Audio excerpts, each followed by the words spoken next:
Hello ನಮಸ್ತೆ, ಎಲ್ಲರೂ ಹೇಗಿದ್ದೀರಿ? ಇವತ್ತು ಯಾರು ಸಾರಿ, ನಿಮ್ಗೆಲ್ಲರಿಗೂ ಸಾರಿ ಕೇಳತ್ತೀನಿ. ಯಾಕಂದರೆ 2-3 ದಿನ ಅದು ನಾನು ಯಾವ ರೀಲ್ಸ್ ನಿಮ್ಗೆ ಹಾಕತ್ತಿಲ್ಲ. ಯಾಕಂದ್ರೆ ಸ್ವಲ್ಪ ಮನೆಯೊಳಗೆ ಸ್ವಲ್ಪ ಕೆಲಸನೂ ನಡೆಯತೈತಿ. ಅದ್ರ ಸಲುವಾಗಿ ನಿಮಗೂ ಹಾಕೋಕೆ ಆಗತ್ತಿಲ್ಲ. ಸ್ವಲ್ಪ ಹೊರಗೂ ಸ್ವಲ್ಪ ಸರ್ವೆ ಮಾಡ್ಕೊಂಡು ಬರತ್ತೀವಿ. ಸಣ್ಣ ಮಕ್ಕಳದು ಸ್ವಲ್ಪ ಸರ್ವೆ ಮಾಡ್ಕೊಂಡು ಬರತ್ತೀನಿ. ಸ್ವಲ್ಪ ಹೆಲ್ಪ್ ಮಾಡತ್ತೀನಿ ಅವರಿಗೂ ಸ್ವಲ್ಪ. ಅದ್ರ ಸಲುವಾಗಿ ನನಗೆ ಟೈಮೇ ಸಿಗತ್ತಿಲ್ಲ ವಿಡಿಯೋ ಮಾಡ್ಲಿಕ್ಕಂತಂದು.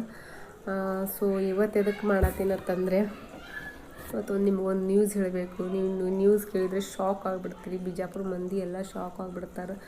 ಯಾಕಂದ್ರೆ ನಮ್ಮದು ಏರಿಯಾದೊಳಗೆ ಇವತ್ತು ಭೂಕಂಪ ಆಗೈತಿ. ಫುಲ್ ಜೋರು ಸೌಂಡು ನೋಡಬೇಕಪ್ಪ. ಎಲ್ಲರ ಮನೆಯಿಂದ ಹೊರಗೆ ನಾ ಒಬ್ಬಳ ಮನೆಯೊಳಗಿದ್ದೆ ಇವತ್ತು. ಆದರೆ ನನ್ನ ಸ್ನೋಫಿ ಮತ್ತು ಅನ್ನಿ ಇಬ್ಬರು ಇದ್ದರು. ಬಟ್ ಉಳ್ಕಿದವ್ರು ಎಲ್ಲರೂ ಹೊರಗೆ ಹೋಗಿದ್ರು. ಏನು ಮಾಡೋದು ಅದು ಗೊತ್ತಾಗಲಿಲ್ಲ. ಸೌಂಡು ಜೋರು ಬರೋಣ ಏನು ಆತತ್ ನಾನು ಅನ್ನತ್ತೀನಿ.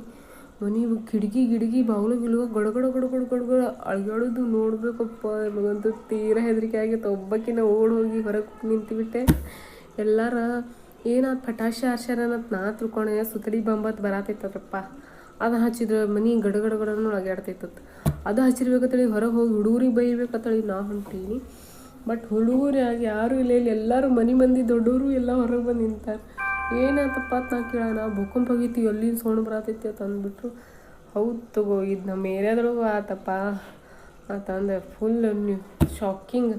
ಸುಳ್ಳು ಹೇಳತ್ತಿಲ್ಲ, ನಿಜ ಹೇಳತ್ತೀನಿ. ನಾನು ಫಸ್ಟ್ ಟೈಮ್ ಎಕ್ಸ್ಪೀರಿಯೆನ್ಸ್ ಆಗೈತಿ.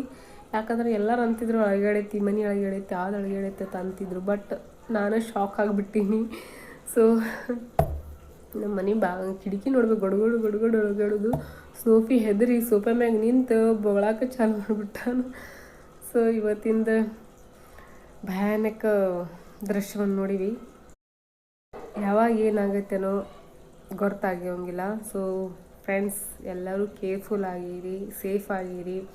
ಮನೆಯೊಳಗಿದ್ರೂ ಸೇಫ್ ಇರೋಂಗಿಲ್ಲ, ಯಾರು ಹೊರಗಿದ್ರೂ ಸೇಫ್ ಇರೋಂಗಿಲ್ಲ. ನಿಮ್ಮ ಪಾಲಿಗೆ ನೀವು ಸ್ವಲ್ಪ ಸೇಫ್ ಆಗಿರಿ, ಕೇರ್ಫುಲ್ ಆಗಿರಿ, ಅಷ್ಟೇ ಹೇಳ್ಕೊತಾ ಇದ್ದೀನಿ.